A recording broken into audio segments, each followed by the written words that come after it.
but now we can see this spreading across the whole country. So this is not just in a very small number of places, this is across the country. And that is the reason why we need to go on to act. If we could end the animation at that stage, please. Thank you very much. Right, well, thank you very much, Chris. And it's clear from that very powerful graphic, that powerful slides, that we must act. And the most important thing for all of us is to remember the basics. First, wash your hands regularly and for 20 seconds. Don't get back into the old habits. Second, wear a face covering over your mouth and nose if you're in an enclosed space and in close contact with people you don't normally meet. I know wearing a face covering feels odd to some people, I understand that, but face coverings do make it harder for the virus to spread, so please wear one to protect others. Third, make space. Always stay 2 meters away from people you don't live with, or 1 meter with extra precautions like extra ventilation screens or face coverings. Fourthly, if you have COVID symptoms, get a test and self-isolate. We're now processing 1.2 million tests per week. To date, we've carried out 15.4 million antigen tests. That's more than any other country in Europe and more per head than other European countries like Germany and Spain. We're increasing our testing capacity further to meet rising demand. And you can help by only booking a test if you have a fever, a new continuous cough, or you've lost your sense of taste or smell. If you don't have those symptoms and you haven't been asked to book a test, please don't.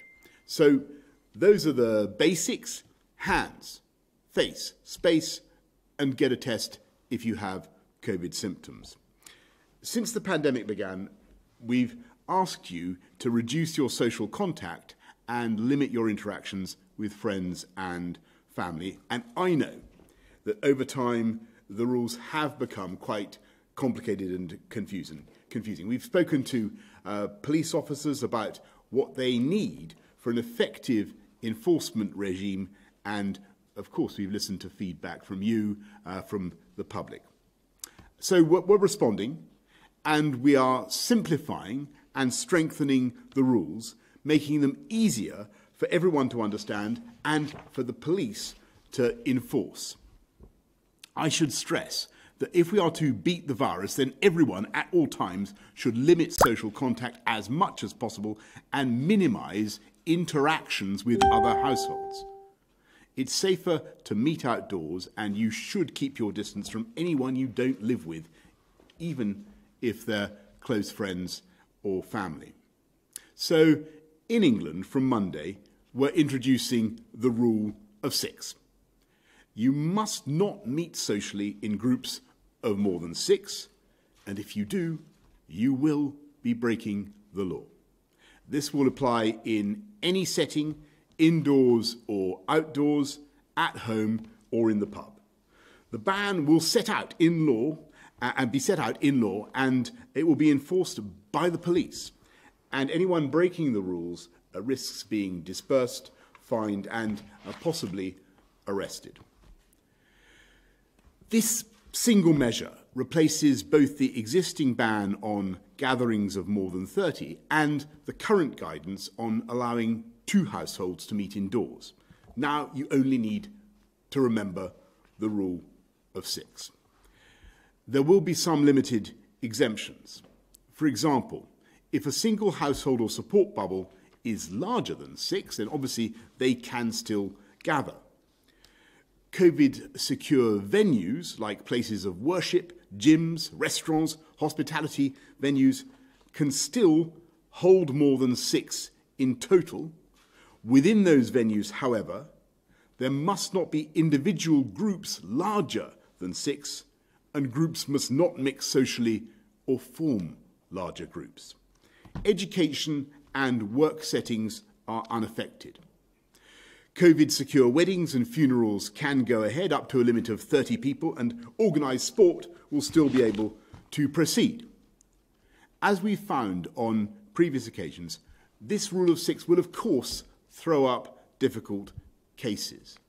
For example, 2 whole households will no longer be able to meet if they would together exceed the limit of 6 people.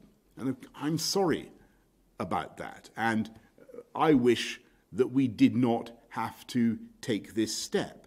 But as your Prime Minister, I must do what is necessary to stop the spread of the virus and to save lives.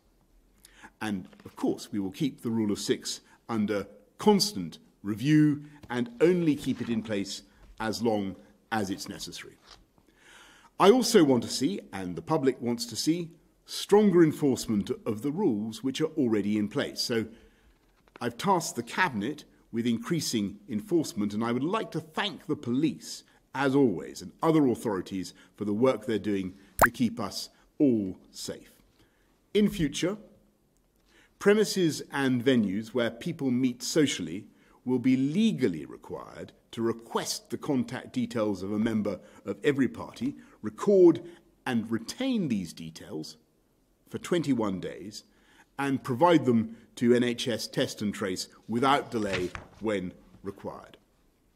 We will support local authorities to make further and faster use of their powers to close venues that are breaking the rules and pose a risk to public health. Fines will be levied against hospitality venues that fail to ensure their premises remain COVID secure. We will boost the enforcement capacity of local authorities by introducing COVID-secure marshals to help ensure social distancing in town and city centres, and by setting up a register of environmental health officers that local authorities can draw upon for support. We will simplify the passenger locator form needed for travelling to the UK and take measures to ensure these are completed and checked before departure.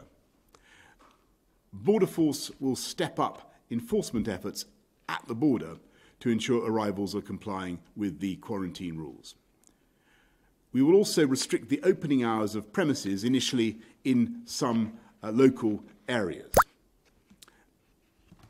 At the present time, we must also, I'm afraid, revise plans to pilot larger audiences in venues later this month and review our intention to return audiences to stadiums and conference centres from the 1st of October. That doesn't mean we're going to scrap the programme entirely. We just have to review it and abridge it, and the Culture Secretary will say more about that shortly. I want to be absolutely clear. These measures are not another national lockdown. The whole point of them is to avoid a second national lockdown. By bearing down on social contact and improving enforcement, we can keep schools and businesses open in the knowledge that they are COVID secure. I've always said schools and colleges should only ever be shut again as a very, very last resort. As the Chief Medical Officer, Chief Scientific Advisor have said, the long-term risks to children's life chances of not going to school are very significant and far greater than the health risks now of going back to school. Far, far greater. Indeed, it's been fantastic to see so many children back in school this term, and I want once again to thank all our teachers and to reassure parents, pupils that schools are safe. University terms will also begin soon. Now, opening universities is critical, again, for students' life chances, and again, the health risks to individuals are low. Of course, many university students are in the age bracket where we've seen the infection rates rise recently, as Chris was just explaining. My message to students is simple. Please, for the sake of your education, for your parents and your grandparents' health, wash your hands, cover your face, make space, and don't socially gather in groups of more than 6 now and when term starts. Today, the Department for Education is publishing updated guidance for universities on how they can operate in a COVID-secure way, including a clear request not to send students home in the event of an outbreak, so as to avoid spreading the virus across the country. And I'm very grateful to universities for their continued cooperation and planning for the return of students. The measures I've set out today will help us control the virus, but won't on their own be enough to allow a more significant return to normality.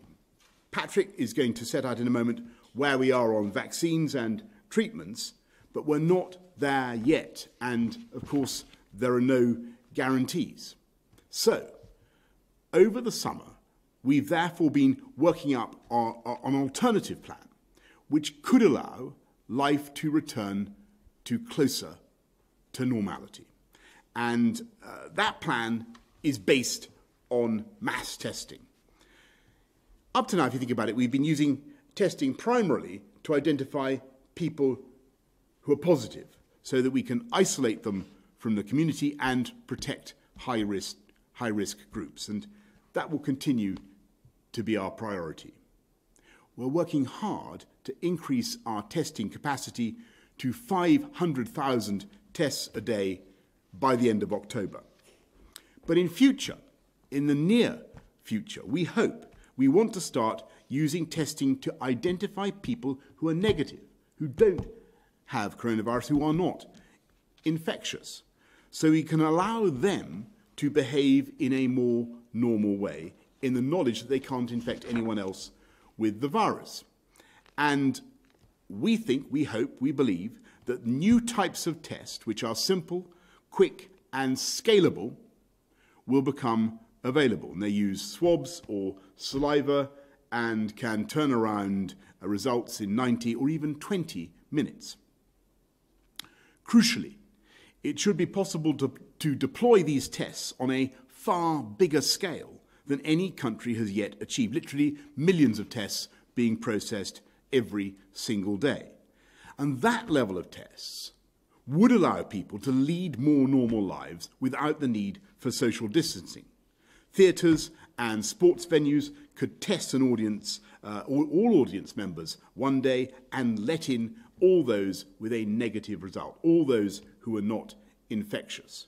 Workplaces could be opened up to all those who test negative in the morning to behave in a way that was exactly as in the world before COVID. And those isolating because they are a contact or quarantining after travelling abroad could, after a period, be tested and released. Now, that's an ambitious agenda, but we're going to pilot this approach in Salford from next month with audiences in indoor and outdoor venues. And then we hope to go nationwide. There are a number of challenges. We need the technology to work. We need to source the necessary materials to manufacture so many tests. We need to put in place an efficient distribution network, and we need to work through the numerous logistical challenges. And as I say, we're not there yet. And I should repeat that as we manage this period of high demand, it is especially important, I repeat this, that if individuals don't have symptoms and have not been specifically advised to take a test, they should not be coming forward for a test because they could be taking a test away from someone who really needs it. Our plan, this moonshot that I'm describing, will require a giant collaborative effort from government, from business, from public health professionals, scientists, logistics experts, and many, many more. Work is underway now, and we will get on at pace until we get there, round the clock.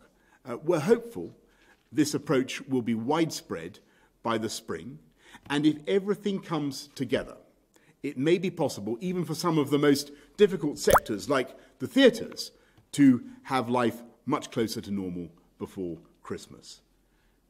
As I said before, all this progress is contingent on continued scientific advances, and though we're hopeful, I cannot 100% guarantee that those advances will be made, and that is why it's so important that we take these tough measures now. I believe that we will continue to drive this virus down and that we will beat this virus before too long. So, let's work together. Let's follow the rules. Meet in groups of no more than 6.